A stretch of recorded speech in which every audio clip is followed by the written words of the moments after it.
Good morning, students. Let's start the class with a quick question. Have you ever packed school bags for your younger siblings or for a group of friends? Yes? Great. Now imagine this. For every student, you have to pack 5 books. So if there are 3 students, you need to pack 5 books for each of them. That means you are repeating the same action of packing books again and again for each student. This is where we use something called a nested loop in programming. Let's first understand what a nested loop means. A nested loop is when one loop is written inside another loop. This helps us when we want to repeat something inside another repeated task. For example, for each student, we repeat the process of packing multiple books. One loop will handle students and another loop will handle books. That is called a nested loop. Let's look at a simple example. Imagine we are creating a timetable for 2 school days, and each day has 3 periods. Here's the code written in simple format. First, we write a loop that counts from day 1 to day 2. Inside that loop, we write another loop that counts from period 1 to period 3. So the code would look like this. For day equals 1, day is less than or equal to 2. Increase day by 1. Print day, followed by the day number. For period equals 1, period is less than or equal to 3. Increase period by 1.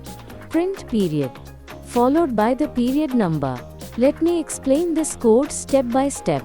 In the first loop, we start with day equal to 1. The loop will continue running as long as the day is less than or equal to 2. After each round, day will increase by 1. So it will run for day 1 and day 2. Inside that we have another loop. This one starts with period equal to 1 and runs as long as period is less than or equal to 3. After each round, period increases by 1. So it will run for period 1, 2 and 3. That means for each day we will print 3 periods. So the output will be day 1, period 1, period 2, period 3. Day 2, period 1, period 2, period 3. This is how nested loops work.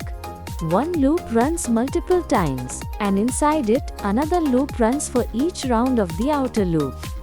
Now let's move to the next concept. Let me ask you another question.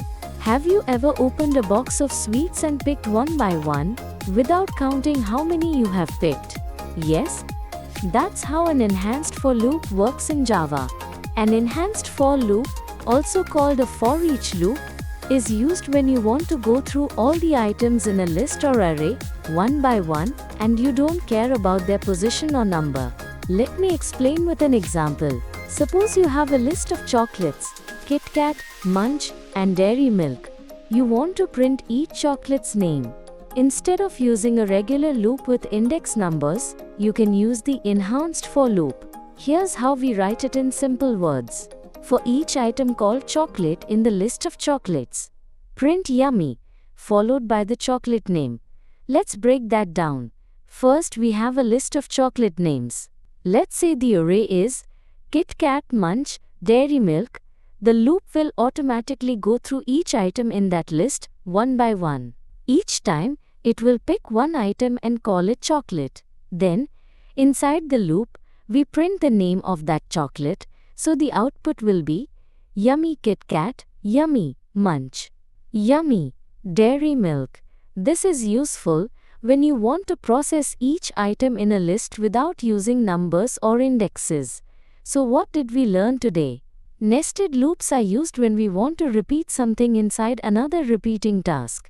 Enhanced for loops are used to go through all items in a list easily and quickly. Let me ask you a few questions to check your understanding. First question. When do we use a nested loop? Second question. What is the benefit of an enhanced for loop compared to a normal for loop? Third question. Can we use an enhanced for loop to change the value of items in a list? Think about these, and we'll discuss the answers in our next session. That's all for today. In the next class, we'll try some hands-on practice with loops and solve a few mini projects using them. Until then, Keep practicing and keep learning.